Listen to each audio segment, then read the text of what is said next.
अस्सलामुअलैकुम। कश्मीर स्टूडियो के साथ मैं आपका मेज़बान असमदानी और इस वक्त में मौजूद हूँ राजा रफ़ाकत हुसैन की रहायशगाह पर। आज हम उनसे जानेंगे उनकी ज़िंदगी और उनके मौजूदा हालात के बारे में। तो हमारे साथ बने रहें इस वीडियो में, क्योंकि इस वीडियो में आपके लिए बहुत ही इंटरेस्टिंग स्टोरी होने वाली है। तो वीडियो को ज़्यादा से ज़्यादा शेयर करें। तो राय साहब को कॉल मिला दी हमने, देखते हैं वो हमारी कॉल पिक करते हैं कि नहीं, क्योंकि आज संडे का दिन है और यकीनन वो बिज़ी होंगे।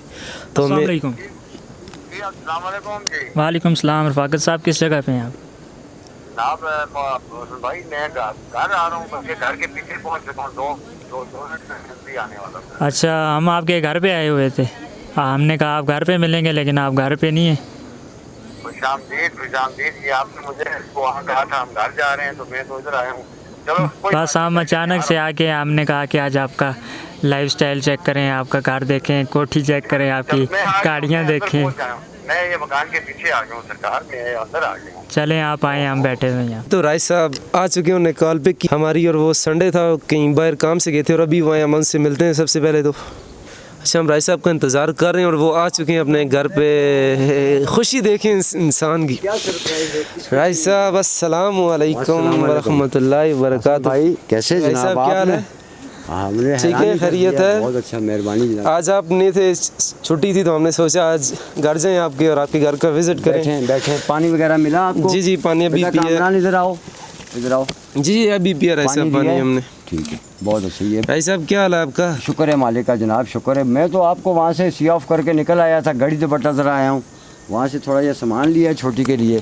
अच्छा, तो आपने वही काम किया, मैंने आपको बताया भी था। और जो है ना, हमने वैसे भी आना था, लेकिन हमारा अचानक से जो है इधर प्लान बना, तो हमने सोचा है हुए तो क्यों ना आज हम आपसे मिल जाएं, क्योंकि डेली बेसिस पे आप हमारे साथ होते हैं। हाँ अरे अच्छा, ये माशाल्लाह आपने, ये मेरी छोटी देती है ना जी। अच्छा उसकी शॉपिंग के लिए किए हुए थे और आप? क्या, ये केले खाती है, चीज़ें खाती है। अच्छा वालेकुम। तो ये नाज़रीन आप बेटा बच्ची की मुस्कुराहट देख सकते हैं। छोटी सी बच्ची है लेकिन खुशी की इंतहा आप देख सकते हैं। डालें बेटा, इसमें डालें। नाना है ये छोटी बच्ची के। अबू ने सेब लाए हैं आपके लिए। ये आप खुशी की इंतहा देख सकते हैं। ये रफ़ाकत साहब, सबसे पहले तो हम आपसे आपकी लाइफस्टाइल के बारे में पूछेंगे, क्योंकि बहुत सारे लोग ये समझते हैं कि हम बड़े अच्छे ख़ानदान के महाराजा हैं और अपनी गाड़ियाँ, बैंक बैलेंस और कोठी बंगला इस तरह के होंगे, क्योंकि दिन पूरा आप हमारे साथ में बाज़ार में होते हैं। हम तो फर्स्ट टाइम आए, हमने इससे पहले आपका ना लाइफस्टाइल देखा है, लेकिन वो हमने अपने काम से काम तक देखा है। लेकिन आज जब हम आपके घर पे आए, लेकिन जब हमने आपका घर देखा, आपके बाकी रहन सहन का तरीका देखा, तो हमें कुछ ऐसा लगा कि आपके हालात उस तरह के नहीं हैं। तो लोग ये समझते हैं कि आपका बहुत अच्छा ख़ानदानी सेटअप होगा, पीछे कोई बैंक बैलेंस, कोई कंपनियाँ, फैक्ट्रीज़ वगैरह होंगी। तो इसके बारे में कुछ आप बताएं, अपनी ज़िंदगी के बारे में। जी हसन भाई, असल में जो दौलत अल्लाह की तरफ से देन होती है तो वो सालिया औलाद होती है, तो ये किसी किसी को नसीब होती है। इसमें कोई शक नहीं है कि मेरे ख़मीर और मेरे खून के अंदर एक जगीरदाराना खून है, एक नस्ली मैं शजरे से तल्लुक़ रखता हूँ। लेकिन कुछ हादसात ऐसे हुए हमारी ज़िंदगी में जो दादाओं और वालिदैन की वजह से हमें यहाँ से हिजरत करनी पड़ी। वो पाकिस्तान कराची चले गए और वहाँ ही वो अपनी वफ़ात पा गए। तो मेरे अंदर एक वो जो जुस्तजू थी कि मैं कौन हूँ, कहाँ का रहने वाला हूँ। तो इस तरह से जब मुझे अपने वालदा से कश्मीर के बारे में पता लगा, तो मैंने जब यहाँ का रुख किया, तो बहुत छोटी सी उम्र में मैं यहाँ आया हूँ। तो मेरे यहाँ आने में ये हुआ कि मैं छोटी उम्र थी उस वक़्त, ये कम्युनिकेशन, फ़ोन वगैरह ये चीज़ें, ये ख़त बहुत 5, 6, 8 दिन के बाद जाता था ख़त, और ये मालूमात नहीं हो सकती थी। तो वालिदैन वहाँ फ़ौत हो गए, तो मैं यहाँ रह गया। तो इस तरह से मैंने अपनी ज़िंदगी को अपने इस कश्मीर के अंदर दोबारा डाला है। मैं अपने इस लाइफ के अंदर दोबारा आया हूँ। मैं यहाँ, मेरा एक बच्चा है छोटा सा, मेरी बीवी है, मेरी फुफ्फो हैं, मैं जिनके घर आकर ठहरा हूँ। इन्होंने रिश्ता दिया, शादी हो गई मेरी। मैं आपको अपनी वाइफ से भी मिलवाऊँगा, तो बच्चों से भी मिलवाऊँगा। तो अल्लाह ताला ने मुझे एक अच्छा घर दे दिया है। गुर्बत आना या इस तरह की चीज़ें ये मालिक की देन होती है। मालिक दे कर भी आजमाते हैं, ले कर भी आजमाते हैं। लेकिन मुझे ऐसा लग रहा है कि मैं जिस हाल में हूँ, अल्लाह ने मुझे खुद इस हाल में इसलिए रखा है कि ताकि मेरी अक्ल में इजाफ़ा हो, मेरे इल्म में इजाफ़ा हो और मेरे अंदर एक जुर्रत पैदा हो, जिस जुर्रत की वजह से मैं आपके साथ भी मुंसलिक हुआ हूँ। इस अदारे को भी टच किया है, लोगों के साथ आपके सामने रहता हूँ, लोगों को बड़ा। जी वो तो ऐसे ही है, लोग बड़ा पसंद करते हैं, क्योंकि डेली कश्मीर स्टूडियो पे आपकी खबर चल रही होती है, तो जहाँ भी जाते हैं लोग बड़ा आपको अप्रिशिएट करते हैं। तो आपके लिए ये कितना मुश्किल था इस सफ़र को लेके चलना, क्योंकि एक मुश्किल हालात से इस सफ़र को कंटिन्यू करना यकीनन मुश्किल होगा, तो आप इसके बारे में क्या खुद अपने बारे में ख़ुद बताएंगे? जी, मायूसी कुफ़र है, तो मैंने मायूसी को सबसे पहले दफन किया। ये बात ठीक है कि वसाइल के बगैर, परों के बगैर बंदा नहीं उड़ सकता, लेकिन मैंने अल्लाह के नाम से जब अपने दिल में एक सच्चाई का ठान ली कि मैंने सच्ची और हकीकत पे चलना है, झूठ नहीं करना है, थोड़ी सी ज़िंदगी रह गई है, अगर इसको मैं अपने मालिक की तरफ झुक जाऊं तो मुझे यकीन है कि मेरा मालिक जिस इनाम का वादा किया है वो मेरी तरफ होगा। और तो कुछ मुझे महसूस भी हुआ है, थोड़े सी अरसे में जो इज़्ज़त मुझे मिली है, मुझे इससे महसूस हुआ है कि मालिक ने मेरी तरफ मुतवज्जो हुए हैं और मुझे इज़्ज़त आना शुरू हो गई है। और जनाब, अल्लाह ने मुझे इतनी बेहतरीन औलाद दे दी है, मैं खुश हूँ। मैं इस हाल में भी खुश हूँ जिस हाल में मुझे अल्लाह ने रखा है। लोग तो इस हाल से भी बदतर हैं, दरख्तों के नीचे रहते हैं, रेडियो के नीचे सोते हैं।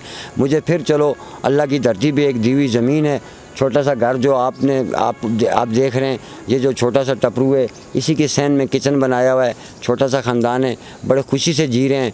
ठीक है। अच्छा, तो इस छोटे से घर में रहना कितना मुश्किल होता होगा, क्योंकि अपनी बीवी के साथ, बच्चों के साथ, ना वो कमरा है, ना वो किचन है, ना ही वो कोई और है, तो कितना मुश्किल है वहाँ पे रहना आपके लिए? जिस तरह हमारे लोगों के साथ लेन देन है, उठना बैठना है, दुआ सलाम है, उसके हवाले से तो ये मेरा घर कुछ भी नहीं है, ये तो एक स्टोर भी नहीं है। क्योंकि दुनिया का आना, आज आप आए हैं, आप मेहमान हैं मेरे, आपने देखा होगा कि ये 2 कुर्सियाँ मांग कर लाई गई हैं। मेरे घर में कोई ऐसी कुर्सी नहीं है। आप अंदर का फर्नीचर भी देखेंगे कि मेरे पास 3 चरपाइयाँ टोटल हैं, जो मुझे शुरू से मिली और आज तक मेरे उसी घर में 3 ही चरपाइयाँ हैं, क्योंकि और चरपाइयाँ बिछाने के लिए जगह ही नहीं है। टपरू इतना सा जिसमें 3 ही मिटती हैं। बहुत तंग होता हूँ जब बाहर से मेरी कोई बहन आती है, कोई और भाई, कोई रिश्तेदार, कोई दूर पार से आता है, तो रहने सहने में बड़ी प्रॉब्लम होती है। थोड़ा आगे पीछे करना पड़ता है, शॉर्ट बिल्ड करके लोगों को बिठाना पड़ता है। तो मेरी भी ख्वाहिश है कि मेरे साथ भी यहाँ एक कमरा बना हुआ बड़ा सारा, जिसमें ड्राइंग रूम हो, कोई नमाज़ पढ़ें, खुल कर बैठें, मेरे मेहमान आएँ, ताकि मैं उनको इज़्ज़त से बिठा सकूँ, उठा सकूँ। इस चीज़ की कमी महसूस होती है, लेकिन फिर भी अल्लाह का शुक्र है जो है, मैं इस पर भी बहुत राज़ी हूँ और बहुत खुश हूँ। जी नाज़रीन, तो आपने राइस साहब की बात सुनी। इतने मुश्किल हालात में रहते हुए भी उनकी खुशी, और वो अल्लाह का शुक्र अदा करते हैं कि उन्हें जिस हालात में भी मालिक ने उनको रखा, तो यकीनन वो खुश हैं। ये नहीं कि छोटा सा रहने के लिए जगह उनके लिए कोई भी नहीं है, लेकिन वो फिर भी अपनी ज़िंदगी को अच्छे तरीके गुजार रहे हैं। जी नाज़रीन, इस वक्त हमारे साथ कामरान रफ़ाकत, जो कि राजा रफ़ाकत हुसैन के अकलौते बेटे हैं, वो मौजूद हैं। हम उनसे बात करते हैं। अस्सलाम वालेकुम। वालेकुम सलाम। कामरान भाई, क्या हाल है आपका? मैं ठीक, आप सुनाएं? मैं भी ठीक। अच्छा, किस क्लास में पढ़ते हो आप? मैं 9th क्लास में पढ़ता हूँ। अच्छा, तो कौन से स्कूल में? सरकारी स्कूल है नीचे बंदवे। अच्छा, तो पहला सवाल तो मेरा आपसे ये होगा कि बड़े होकर क्या बनोगे? मैं बड़ा होके डॉक्टर। अच्छा, तो आपके वालिद साहब आपको जो है किन मुश्किल हालात से गुजर के आपकी तालीम पे उन्हें फ़ोकस किया हुआ? मेरे वालिद साहब बहुत मुश्किल हालात से गुजरते हैं।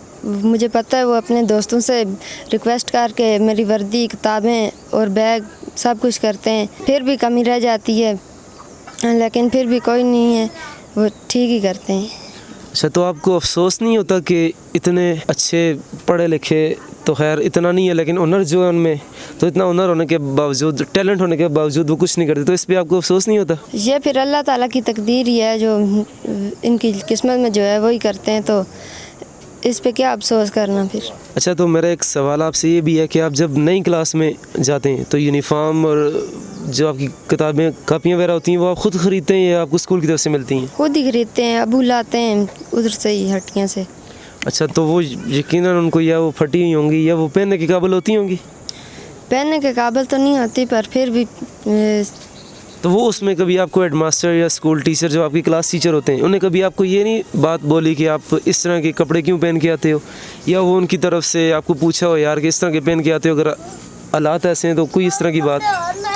ऐसी बात बोली ही नहीं है। क्या समझते हो आप कि ऐसा उनको मतलब सपोर्ट करना चाहिए, क्योंकि एक बैकवर्ड एरिया है, ठीक है, और फैमिली इस तरह स्ट्रांग नहीं है, क्योंकि राजा रफ़ाकत हुसैन की कहानी आपने सुनी, ठीक है, मुश्किल हालात में रह रहे हैं, और वो अपने बच्चे की तालीम, जो इस टाइम बोर्ड के इम्तहान, यकीनन आप बोर्ड के इम्तहान दोगे अभी, तो बात आपने सुनी, तो क्या आप मैसेज देना चाहोगे जो आपको देख रहे हैं? मैं यही मैसेज देना चाहूँगा, अगर आप पढ़ रहे हैं तो आप सही पढ़ें, सही अच्छे नंबर लें, और अगर आप कोई काम कर रहे हैं तो ईमानदारी से करें।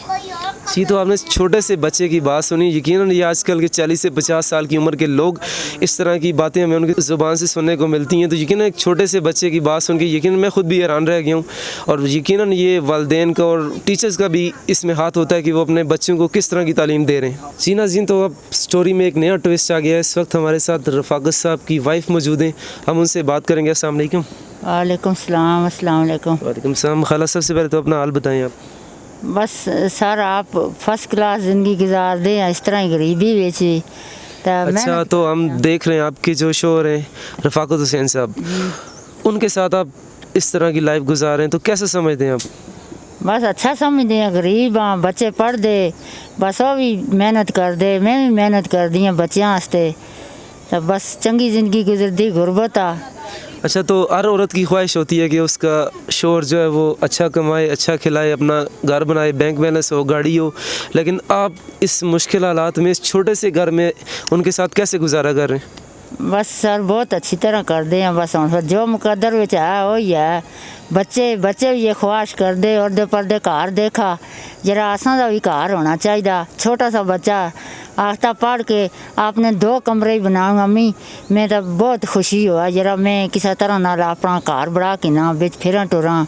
जी नाज़रीन, तो आपने इनकी बात सुनी। इनका बेटा जो भी 9th क्लास का स्टूडेंट है, लेकिन उसकी भी ये ख्वाहिश है कि वो बड़े होकर कुछ बन के अपने वालिदैन के लिए सारा बन सके, क्योंकि छोटा सा मकान है तो इस मकान में रहना मुश्किल तो है ही है, लेकिन गुजारा करना बहुत मुश्किल है। लेकिन आप उनकी बात सुनी आपने कि वो इस हाल में भी खुश हैं, तो कितना मुश्किल होता होगा आपको अपने बच्चों की तालीम में और उसके अलावा अपने घर के अखराजात में? सर बस लोगों के घास काट के मंजियां वास्ते तो बच्चों की पढ़ाई कराई।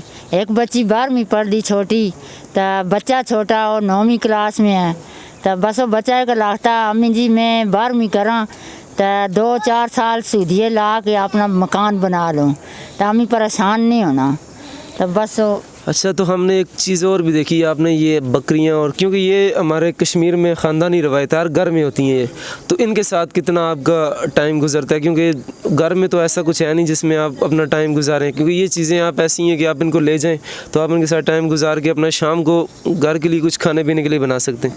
जी बस बकरियां रखियां दो, तो बस इन्होंने फिर दी टुरदियाँ, तो ऐसा रखियां बस जरा काम शाम किया कार लोग आना बकरियां खोल के दियाँ, और फिर इतनी मालियत नहीं के करूँ, फिर गुरबत है बहुत।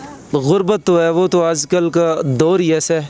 लेकिन आपके शोहर जो हैं, जो कि माशाल्लाह इंतहाई ज़हीन तरीन आदमी है, इससे हम उनकी एज भी काफ़ी हो गई है, तो अभी तक शादी के बाद आप ऐसी ज़िंदगी गुजार रहे हैं? जी इस ऐसी ही है, बस इस तरह ही है, बस वो भी मेहनत कर दे रहे इस तरह नाल जिस तरह आई कर दे, तो मैं भी बस इस तरह लोगों की मेहनत मजदूरी कर बच्चे पाल दे रहे हैं, रोज़ी भी दे रहे हैं, पढ़ा भी करते किते।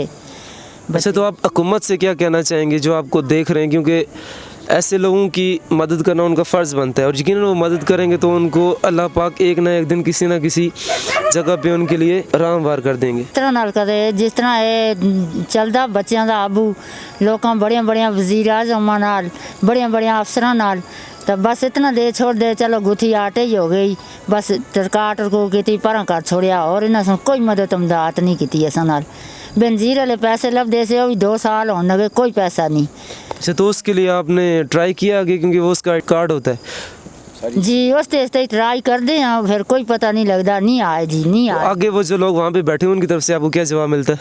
बस वही गल आखते जी खाला जी जिलो जी आसन जी महीने तो बाद आसन 2 महीने तो बाद आसन, फिर आए नहीं हला पैसे। इस बात की कभी आपने शिकायत नहीं की आगे किसी से? जी फिर किस का करा, अफसर उन्होंने गल झूला आखते हैं जरा इन्होंने ऊपर में बच्चे की पढ़ाई करा दी रही हैं, तो हम नहीं लभदे, फिर माड़े वास्ते बहुत तकलीफ आए।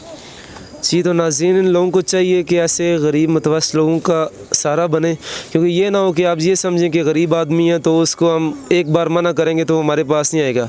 तो आप लोगों को चाहिए, क्योंकि पैसे आपने अपने जेब से नहीं देने होंगे, तो वो पैसे आ रहे हैं तो आपको यकीनन चाहिए कि आप ऐसे लोगों की मदद करें। नाज़रीन, तो आपने रफ़ाकत साहब की बीवी और उनके बच्चे की गुफ्तगू सुनी। अब मेरे पीछे आप देख सकते हैं उनके घर का बाहर का मनाज़र है। अब हम आपको उनके घर के अंदर का मनाज़र दिखाते हैं, तो आइए मेरे साथ।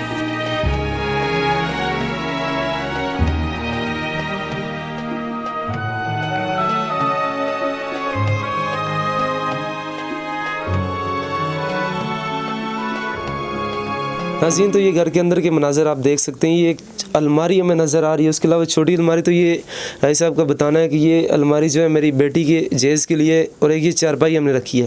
लेकिन जेज़ का सामान इतना नहीं होता यकीनन। आजकल अगले घर में आप जाएंगे तो यकीनन उनकी बड़ी फरमाइश होगी कि आप मशीन भी लेके आएँ, बेड भी लेके आएँ, और इवन कि जो जो चीज़ें रिक्वायर्ड होती हैं वो सारी ज़रूरत होंगी। लेकिन इस छोटे से घर में इतनी सी चीज़ वो आगे लेके जाना इंतहाई मुश्किल होगा।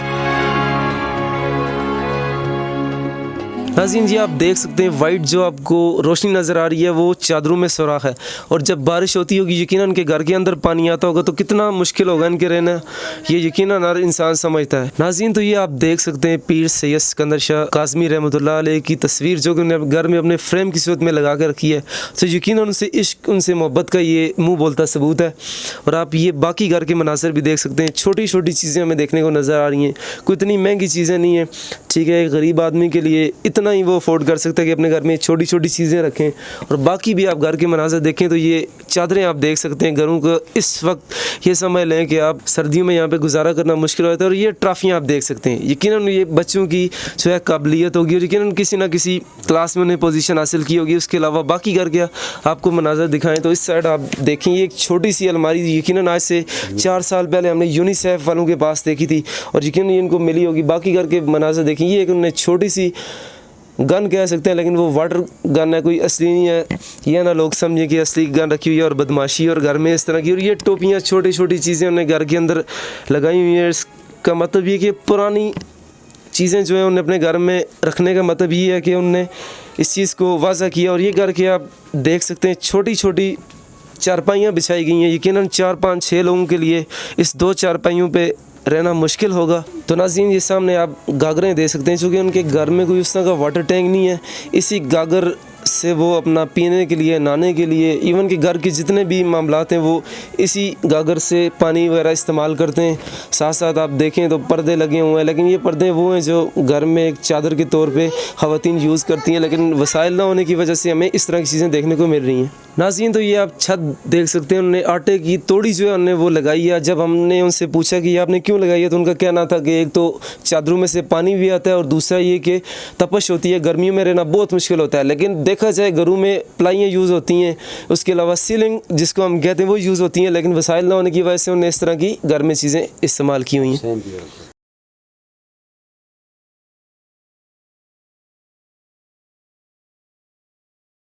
नाज़रीन, तो इस वक्त हम राय साहब के किचन में मौजूद हैं, और एक छोटा सा सेन है, उसी के साथ उन्हें किचन भी अटैच किया। लेकिन हमें एक यहाँ पे एक नई चीज़ देखने को मिली, वो ये कि एक तस्वीर लगी हुई है जिसमें मिनिस्टर ऑफ एजुकेशन दीवान अली ख़ान चुगताई के वालिद मोहतरम अली ख़ान चुगताई मरहूम की तस्वीर हमें नज़र आई। तो राय साहब से हमें पूछेंगे कि ये तस्वीर आपके पास कैसी हुई, क्या कहानी है इस तस्वीर की? जी, ये 90-92 में जब तहरीक कश्मीर स्टार्ट हुई थी तो उस वक़्त के ये कुछ बानी लोग हैं जिन्होंने तहरीक कश्मीर के अंदर जो कुछ कमांडर हैं, और जो ना हम अक़वाम मुत्तहिदा के दफ्तर में गए थे कश्मीर का फ़ैसला लेकर, वहाँ हमने करारदाद पेश की थी। तो ये अली ख़ान चुगताई साहब उस वक्त वहाँ हमारे साथ खड़े हैं। तो ये तमाम जितने भी पुराने लीडरान थे तहरीक कश्मीर में हमारे साथ थे। तो दीवान अली चुगताई साहब के हम पुराने फ़ैन हैं, लांगला से, ककड़वाड़ा से। हमारे वालिदैन जो है इन लोगों के साथ चलते आए, तो मेरा इनके साथ बड़ा लगाव था। तो ये एक तहरीक कश्मीर के वक़्त की करारदाद की तस्वीर है, तो ये मैंने इसलिए अपनी शौक़ से अपने घर में सजाई हुई है। अच्छा, तो उस वक्त आप साफ़ती ज़िम्मेदारियाँ निभा रहे थे? जी हाँ जी, मैं तहरीक कश्मीर के अंदर मुजाहिदों के साथ छाना बिछाना था। तो उस वक्त भी मेरा इसी तरह का प्रोग्राम था, साफ़त का, मुजाहिदों की ख़बरों को देखना, आगे पहुँचाना और इस पर फोकस करना। अच्छा, यानी आज से 32 साल पहले भी राय साहब का यही शोबा था, और ये तस्वीर उनकी साफ़त का मुँह बोलता सबूत है। नाज़रीन, तो उनके सेन में ही हमें ये किचन भी देखने को मिला। आगे आपको चल के दिखाएंगे कि खाने पीना वगैरह का निज़ाम, और बाकी ये आप देख सकते हैं ये किचन है, और ये एक चूल्हा है जहाँ पे उन्होंने खाना वगैरह बनाने के लिए जगह बनाई हुई है। बाकी आप किचन देख सकते हैं, कोई उस तरह का बड़ा जो वसाइल अगर हों तो यकीनन इंसान बनाता है, लेकिन वसाइल ना होने की वजह से छोटी मोटी चीज़ें घर में मौजूद हैं। और पानी के लिए हमें कोई बड़ा कूलर या इस तरह की चीज़ नहीं नज़र आई जो डेली बेसिस पे घर में इस्तेमाल होती हैं, और वो यकीनन होनी चाहिए, लेकिन वसाइल ना होने की वजह से वो ये सब चीज़ अफोर्ड नहीं कर सकते। अच्छा नाज़रीन, हम आपको एक नई चीज़ दिखाएं तो हमें 2 खरगोश देखने को नज़र आए, लेकिन घर के वसाइल इतने नहीं है। अपना शौक़ तो पाला है, अभी हम कामरान से खुद जानेंगे कि वो क्या स्टोरी है इनकी और क्या शौक़ है आपको खरगोश का। मुझे वैसे हर चीज़ का शौक़ है। ये मैंने अपनी खाला के घर से लाए ये खरगोश। और मुझे बकरियों का भी शौक़ है, कुत्तों का भी शौक़ है और कबूतरों का भी, हर चीज़ का शौक़ है। अच्छा, शौक़ तो है लेकिन वसाइल आपके इतने नहीं है, तो कितना मुश्किल होता होगा आप जब ये सारी चीज़ अपने जहन में लाते होंगे? बस जो नहीं होती तो फिर नहीं होती। ये मुझे मिले खरगोश, ऊपर उन लाए थे तो उनने बच्चे दिए तो मैं ले आया वहाँ से। अच्छा, तो उनकी खुराक का क्या करते हैं आप? क्योंकि इंसान भी अगर खाए ना तो 3-4 दिन ना खाए तो यकीन बीमार होता है। बीमारी की बात आपको पता है कि उसकी मौत हो जाती है। तो जब आप इनको खिलाओ पिलाओगे नहीं तो ये भी यकीनन मौत हो सकती है इनकी। पत्तों का ये खाते दरअसल दरख्त के पत्ते ही हैं, तो एक दरख्त है उसके साथ थोड़े से पत्ते होते हैं, वो मैंने डाल दिए हैं। बाकी ये साथ ये घर है और उनके आंगन में एक दरख्त है, वहाँ से लाता हूँ पत्ते। अच्छा, तो ये चाइना खरगोश है जी। अच्छा, तो कामरान आपने हमें बताया कि आपको बकरियों और कुत्तों का शौक़ है, तो वो आपने रखे हुए इस टाइम यहाँ पे अपने घर में? जी, मैंने कुत्ता रखा हुआ है और बकरियाँ भी हैं 2। तो आप दिखाएंगे हमें? क्योंकि हमारे नाज़रीन यकीनन इस चीज़ को देख रहे होंगे। अभी तक तो हमने जो चीज़ दिखाई है वो कैमरे के सामने दिखाई है, तो हमें यकीनन नाज़रीन की तरफ से भी होगा कि आप हमें वो भी दिखाएं। जी। तो आए, कहाँ पे आपके वो?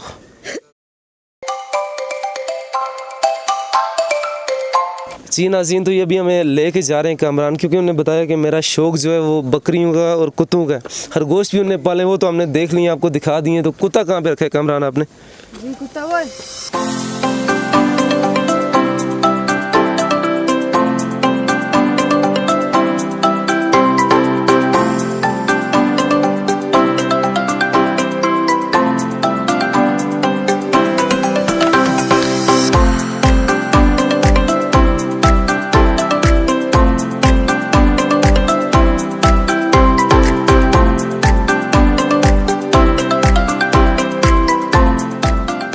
अच्छा, तो कामरान ये कुत्ता कहाँ से लाया आपने? कौन सी नस्ल का है?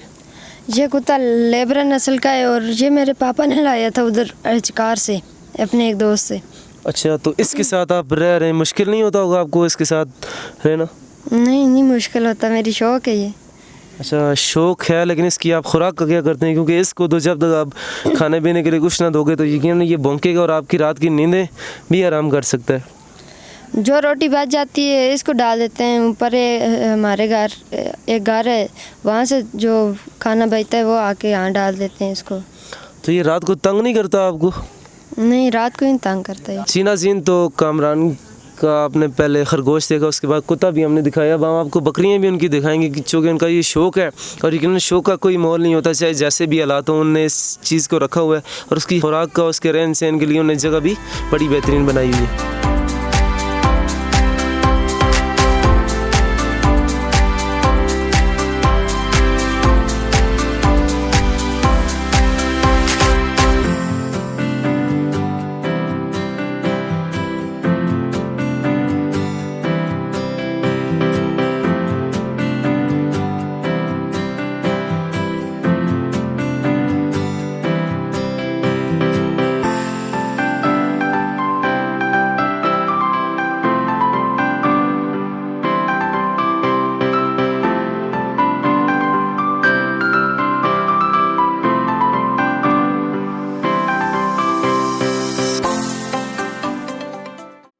कामी कामी तू नलके कदा था चीज़ां विच बड़िया रे आइका किड़ियां चीज़ां में और चीज़ां विच तेरे केले खादस?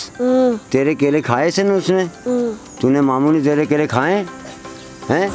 नहीं खांदा है? इधर मेरे को ला ना खा हैं? थोड़ा जे खादस, थोड़े जे खादस। ये नाजरीन मेरी देती है, इसका बहुत लगाव है मेरे साथ। जब मैं घर आता हूँ ये मेरे चपक जाती है, मेरे कानों पर रहती है और मेरे जीने की ऑक्सीजन है मेरी। इसने ही मुझे ज़िंदगी के तरीके सिखाएं। जो मेरे अंदर नरमी और बदलाव आया है वो मेरी इस देती की वजह से आया है। और नाजरीन, ये आपको दिखाना चाहते थे, ये मेरे पीछे हाल ही में जो स्लाइडिंग हुई थी बारिशों की वजह से, तो बहुत सारे इलाकों में स्लाइडिंग हुई है, तो मेरे भी ये घर के पीछे से पानी आया और अल्लाह का कोई करम है जो घर के इस तरफ नहीं गया, जो आप देख सकते हैं मेरा बिल्कुल घर साथ है। तो ये यहाँ ही मेरे सहन से ये पानी नीचे चला गया, ये दीवार गिर गई है, ख़तरा है किसी वक्त और स्लाइडिंग बारिश हुई तो मुझे घर का भी ख़तरा है, ये कहीं ये ना टूट जाए। तो अकाम बाला से मेरी अपील होगी कि मैं इसके लिए दरख्वास्तें लेकर दफ्तरों के अंदर दरपदर हूँ और 1,50,000 रुपया अगर मुझे मिलेगा भी तो 20,000 रुपया मेरा लग जाएगा, तो उस तरह से फिर वो नहीं होगा। तो अक़वाम बाला और जनाब जो वज़ीर-ए-आज़म साहब हैं, मैं उनसे ये अपील करूँगा कि मेरे पर नज़रसानी करें। मेरे छोटे छोटे बच्चे हैं, मैं कौम के लिए अपने फ़न को पेश करना चाहता हूँ, मैं निकला हूँ बाहर सच्चाई की आवाज़ बनकर और मेरी मदद की जाए ताकि मैं खुशी से फाल से अपने बच्चों को भी पाल सकूँ और जो है ना लोगों की रहनुमाई भी कर सकूँ और अपने इस कैरियर को लोगों के अंदर मुंतकिल करूँ।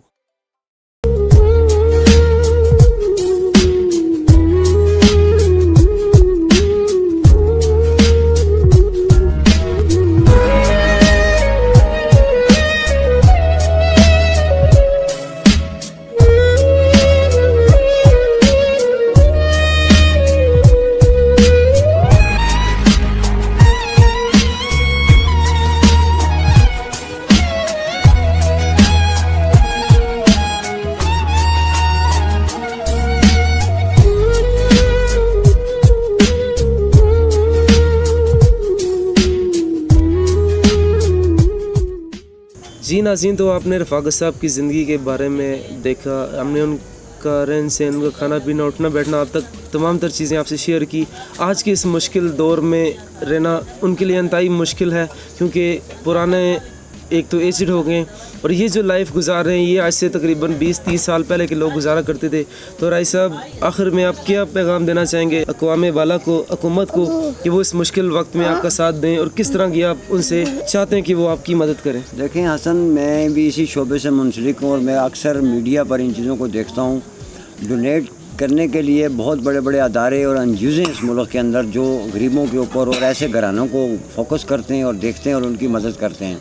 लेकिन बदकिस्मती ये है कि अक्सर फ्रॉड भी होता है, अक्सर झूठ भी बोला जाता है और हम पाकिस्तानियों को इसमें यानी हमें महारत हासिल है कि हम किस तरह से कोई न होनी चीज़ को होकर बताकर लोगों को फूल बनाते हैं। लेकिन आप मजबूरी से, पहले तो मैं इस चीज़ को ओपन करना ही नहीं चाहता था, जैसा चल रहा था, लेकिन आपने मुझे मजबूर किया कि आपकी इस डॉक्यूमेंट्री की वजह से हम लोगों के अंदर वो अवेयरनेस पैदा करना चाहते हैं कि ताकि अगर इतने कम वसाइल के अंदर भी ये अपनी ज़िंदगी को इतनी अच्छी तरीके से बेहतरीन तरीके से गुजार रहे हैं, अपने बच्चों के साथ खुश हैं और इनकी बीवी वो भी आपके साथ खुश है, आपके बच्चे मेरे साथ खुश हैं। तो आप इस चीज़ से मुतासर होकर आपने जब इस प्रोग्राम को मुझे कहने के लिए, लॉन्च करने के लिए कहा तो मैं तब राज़ी हुआ, वरना किसके आगे रोएं और किसे बताएं। यहाँ कोई पुरसाने हाल नहीं है, जिसके हाथ लंबे हैं वही वहाँ तक पहुँच सकता है।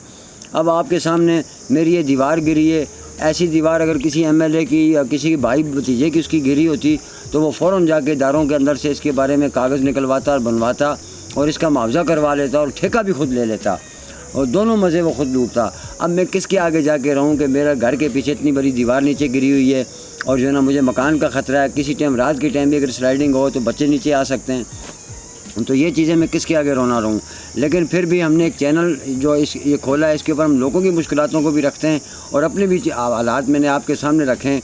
तो मैं तनवीर इलियास साहब को कहना चाहूँगा कि आपने आज़ाद कश्मीर मुज़फ़्फ़राबाद के अंदर बहुत ही कम अरसे में जो इक़्तिदामात किए हैं वो हमारे सामने हैं और आपने मीडिया को भी हवाला दिया है कि मीडिया भी अपने काम पर आए, हम इनको रजिस्टर करेंगे। जो अच्छे चैनल हैं जो साफ शफाफ काम कर रहे हैं हम उन्हें रजिस्टर करेंगे। इसके ऊपर भी वो एक मिनिस्ट्री बनाएं ताकि तमाम सवालों का जवाब मिनिस्ट्री दे। वज़ीर-ए-आज़म हर सवाल का जवाब नहीं दे सकता, हर मीडिया को पूरा नहीं हो सकता, इसके ऊपर भी एक मिनिस्ट्री होनी चाहिए। और जनाब अगर उनको मेरी किसी चीज़ को हकीकत लगी है और अगर उनके अंदर इंसानियत हमदर्दी है तो कुछ नज़र आ रहा है तो मेरा घर और मेरा परिवार उनके सामने है, मेरे साथ इतनी मदद कर दें ताकि मैं अपने बच्चों को 2 कमरे का मकान बना कर दे सकूं, एक पानी की टंकी रख दूं और बच्चों के तालीम के लिए कोई मेरे लिए बेहतर रोज़गार हो जाए जिससे मैं बच्चों को बेहतरीन तरीके से पढ़ा सकूं। और दुआ गो हूँ आप भाइयों का भी और आपका भी बहुत शुक्रगुजार हूँ कि आप आज मेरी तरफ आएँ और मुझ नाचीज़ को भी आपने लोगों के सामने रखा है। बकाया मैं सबके लिए दुआ करता हूँ, अल्लाह ताला ने जिसको भी दिया है अल्लाह ताला उसको ईमान दे, अल्लाह ताला अगला जान इन लोगों को अच्छा करे क्योंकि आखिरत के लिए हम लोग आए हैं, दुनिया घर बनाने के लिए नहीं आए। लेकिन जो दुनिया के वसाइल और जो मामलात हैं वो आपके सामने, इनके बगैर भी चला नहीं जा सकता। तो इतनी मदद मेरी ज़रूर कर दें कि जिससे मैं अपने घर को फाल कर सकूं, खुश हो सकूं और मेरा जहन भी थोड़ा सा इस बोझ से दूर हो, ताकि मैं खुल के साफत को भी कर सकूं और आप लोगों के काम आ सकूं। जी नाज़रीन, तो आपने इनकी गुफ्तगू सुनी, तो हमें उम्मीद है कि आप यकीनन उनकी मदद इमदाद करेंगे। चूँकि हमारा चैनल न्यू है, हमसे भी जितना हो सकता है हम उनकी हेल्प कर रहे हैं। इतना तो हम अफोर्ड नहीं कर सकते, लेकिन जितना हो सकता है यकीनन हम कोशिश करते हैं, बाहर से भी, अंदरूनी खाना जहाँ से भी हमारे से पॉसिबल हो सके हम उनकी मदद करते हैं। तो आपसे भी हम मदद की अपील करते हैं हम, क्योंकि एक मुश्किल हालात में जीना इंतहाई मुश्किल है राजा रफ़ाकत हुसैन की ज़िंदगी के लिए।